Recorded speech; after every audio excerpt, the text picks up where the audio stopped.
Hi everyone, welcome back to my channel for another studio vlog. This week I wanted to show you what we got up to for the first week of Advent, which is the 4 weeks that lead up to Christmas. This has been a very snowy and wintry year for us, as the snow came early and there was enough of it that it didn't melt away. Having everything looking very wintry outside has really helped me get into the Christmas spirit earlier than some years when we've had snow a little later on. We've been enjoying a little more time in the house and have been keeping cozy, making breads and soups. This is the most of the beets and carrots that I harvested right before the snow came. We didn't get a lot of very big root vegetables this year, and I'm wondering if it's because the summer was so hot. But I was excited to get to use my own harvested vegetables to make a pot of borscht. My daughter has really gotten into helping me with cooking and baking, and she actually helped me with most of the soup making after I finished cutting and grating the vegetables.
With the first week of Advent approaching, I wanted to get the house decorated for Christmas. I put up this greenery in our kitchen and wound lights around it, and I love how it turned out. We also put up our tree and quickly learned that all of the bottom ornaments are not going to stay. My daughter was so good about leaving them on for most of a day, but they are really pretty, and honestly, I'd rather let her enjoy them and pull them off the tree than worry too much about it.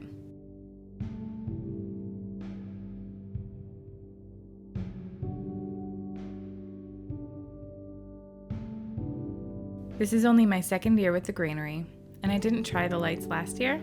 It gives such a pretty glow to the kitchen.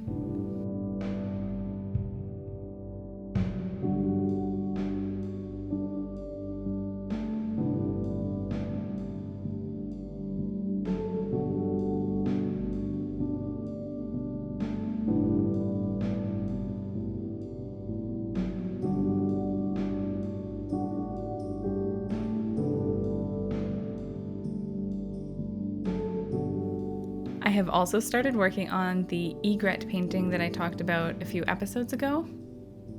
It is really exciting for me to have the bird drawn out on the paper, and I'm excited to work on a big pen and ink project like this.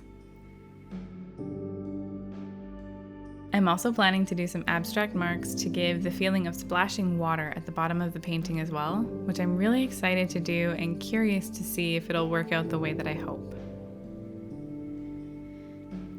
I wanted to start with the feet of the bird as I got warmed up using this pen on this paper, especially because it's propped up on an easel, because the legs and the feet of the egret are quite dark.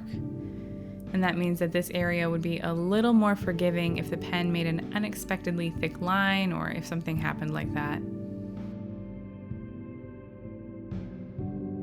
I also have a bit of test paper off to the side where I make a few marks after I dip the pen to make sure that it's flowing properly.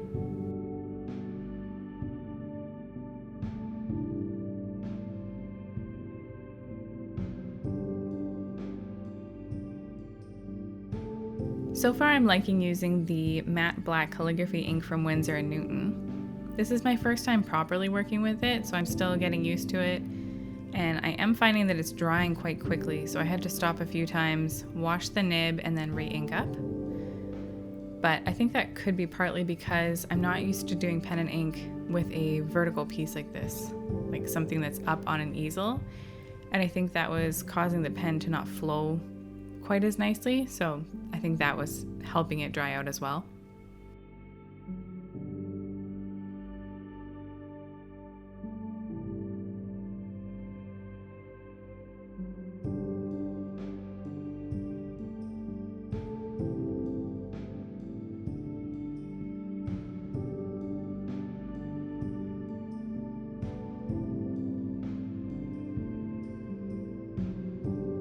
I also forgot for the first part of the painting that this ink isn't waterproof, so I stopped and painted the one pop of color that I wanted on the painting, which is that little bit of golden yellow right by the egret's eye.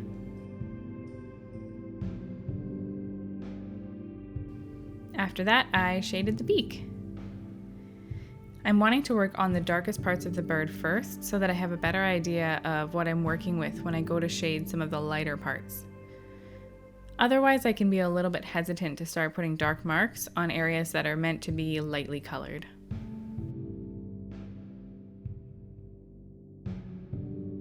I'm really happy to have started this painting, and I think I'll be able to get it done by New Year, which is very different to my last large piece, which took me a year and a half.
I can't see how my daughter would have any memory of Christmas last year, as she was only 10 months old. So in a lot of ways, this feels like our first Christmas with her.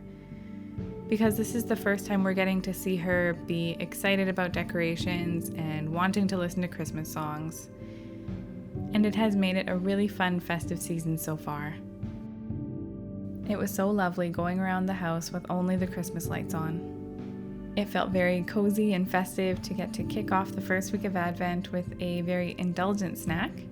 I had some red wine, Christmas cookies that I made with my daughter a few days prior, and some chocolate truffles that I found when I was grocery shopping.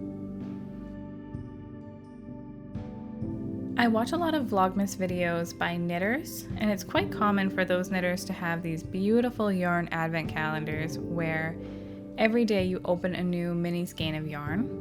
And there's also a lot of advent projects.